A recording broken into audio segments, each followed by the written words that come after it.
Senator Lenney.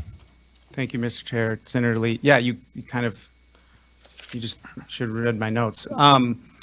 Yeah, so what this is about for me, and what this bill I think does, what it's for, is explicitly asserting the right of a parent to choose what to do with their child's vaccinations. That's it. So on the front end of the bill, it says that a child's immunization status cannot be used to initiate an investigation. So if that's, and like our director said, that has been in Idaho CPS reports, or the spokesperson said. So on the front end, it can't be used to initiate, and on the back end, a child's immunization status. Now that's not saying an unvaccinated or a fully vaccinated. There's people who do half, there's a whole wide spectrum of that. So on the back end, what we're saying is, say there was something already ongoing, and in the course of whatever investigation, they found out they didn't like the parents, whatever the child's vaccination status was. This bill is saying that cannot be used to determine parental rights.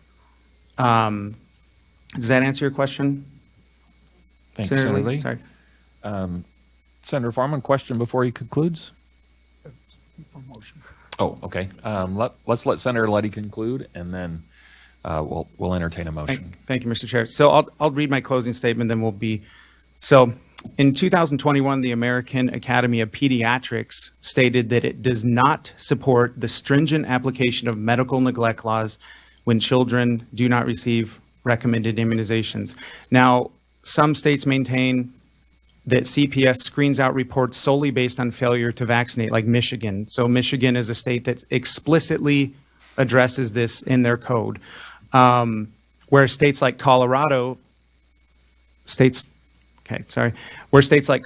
codify that vaccine refusal, regardless of the reason or solely for sincere religious beliefs, does not constitute medical neglect. So again, Colorado explicitly mentions this in their code, as does California and Texas.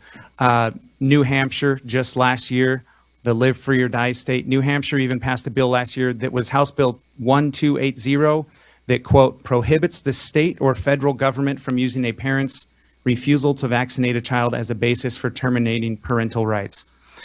Idaho, however, has no such policy in place. And given what we've seen today, I submit that it's time to act. And to be clear, to kind of echo what Senator Lee says, this is about whether this is not about whether parents should or should not vaccinate their child. That's not what this bill does.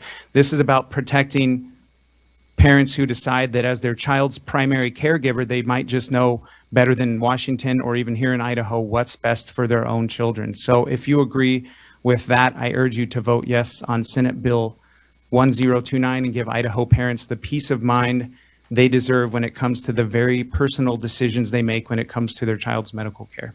Thank you, Senator Lenney. We'll call it a day with that. Okay. Questions for Senator Lenney? I don't see any. All right, Senator Lenney, thank you for coming to our committee today. Senator Foreman, did I hear you have a motion? Yes, sir. For a motion. Go ahead, Senator. I move that we send Senate Bill 1029 to the floor of the Senate with a due pass recommendation. We have a motion from Senator Foreman and a second from Senator Anthem to send Senate Bill 1029 to the floor with a due pass. Discussion.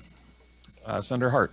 Thank you, Mr. Chairman. Just a comment. My daughter used to be a legislative assistant in the Maine legislature. And so I've met quite a few legislators in Maine. I've been in Maine quite a bit.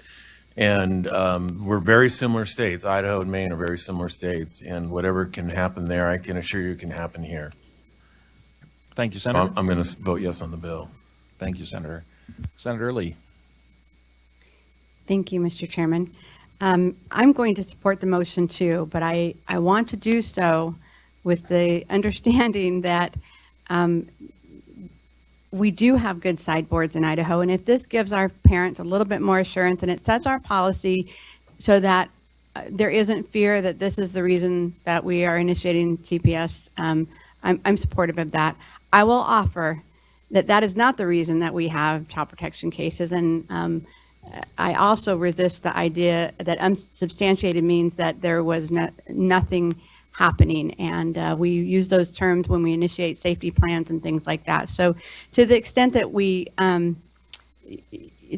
providing, again, a state policy of clarity and saying that this is not the reason that we will initiate, nor the reason that we will terminate.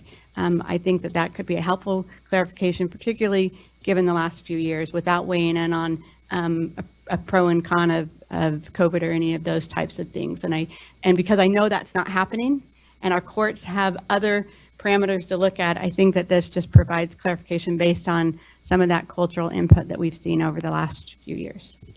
Thank you, Senator Lee. Senator Hartigan, I apologize. I was going down the row and your angle just didn't quite show the red light for me. Thank you, so, Mr. Chair. Go ahead, Senator. Senator Lee said it very well. Thank you. I will support the motion, but I also am going to reserve the right to change my vote on the floor. Thank you, Senator. Thank you. Senator Anthony. Thank you, Mr. Chairman. I think I'm going to echo just a little bit of what Senator Lee said, but, and it is this bill does something very narrow. It says a court may not use vaccination status in making findings and determining whether a parent should remain with the child, and that is good policy. This is something that in Idaho we have fought for.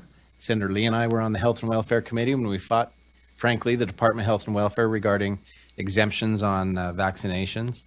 And so it's consistent with our policy, it's consistent with our parental rights statutes, and for that reason I'm going to support the motion. Thank you, Senator Anthony. Senator Foreman. Thank you, Mr. Chairman. I support this bill because I'm a strong supporter of parental rights. And there's an old adage out there that where there's smoke, there's fire. Well, I see a whole lot of smoke with respect to vaccines and its interface with parental rights. Now, I think this bill is very timely in the sense that what's happened in Maine and other states will come to the great state of Idaho. And having this bill passed gives us a valuable tool to sustain our respect for parental rights, the right for parents to choose what happens to their children. It's a seminal issue in the state of Idaho. It's one of the reasons I live in the state of Idaho. Parental rights reigns supreme. This bill will strengthen that, and I fully support it. Thank you, Senator Foreman. Senator Ricks. Yes, thank you, Mr. Chairman. And I, too, echo the reinforcement of parental rights in the state of Idaho, and I applaud the good Senator Lenney for bringing this legislation. I know parents need to have and maintain the ability to decide for their children on the vaccinations. I'm not against vaccinations, but in some cases, I know parents have to be a little careful about this, and especially with this COVID last couple of years, there's different views and concerns about what has taken place. I, for example, have chosen not to be vaccinated for the COVID, and certainly would, to vote against this would kind of go against what I've already done. But I do think that it's an individual decision on that case, but I do think parents need to have their rights, and there certainly is no reason for the state to try to weigh in and get in the middle of that decision between the parent and the child on vaccination issue. So I support this. Thank you. Thank you, Senator Ricks. Senator Ruckty. Thank you, Mr. Chairman. I'm a supporter of vaccines, and so when I first saw the bill, I had concerns, but frankly, Senator Lee kind of encapsulated what my conclusions were, and so I appreciate the presentation. Reading the bill, hearing the presentation allayed a lot of those concerns, so I'll be voting in favor of the bill. Thank you, Senator Ruckty. I'll add my support to the bill as well. In Idaho, we do a good job. I think our law enforcement folks and others do a good job. We don't have any instances that we're aware of in Idaho, but we have heard about them in other states. And I think it is appropriate to be proactive. In Idaho, we don't have vaccine mandates or requirements. And sometimes folks think that we do, but we don't.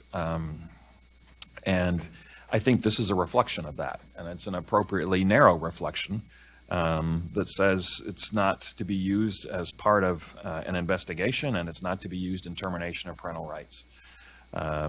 This is an individualized decision, but I think this is a good reflection of Idaho policy as we currently have it. So, no further discussion. All in favor of the motion to send Senate Bill 1029 to the floor with a due pass indicate by saying aye. Aye. Any opposed? All right, motion carries, and it will be sent to the floor with a due pass. Senator Lenney, thank you for coming today in your presentation.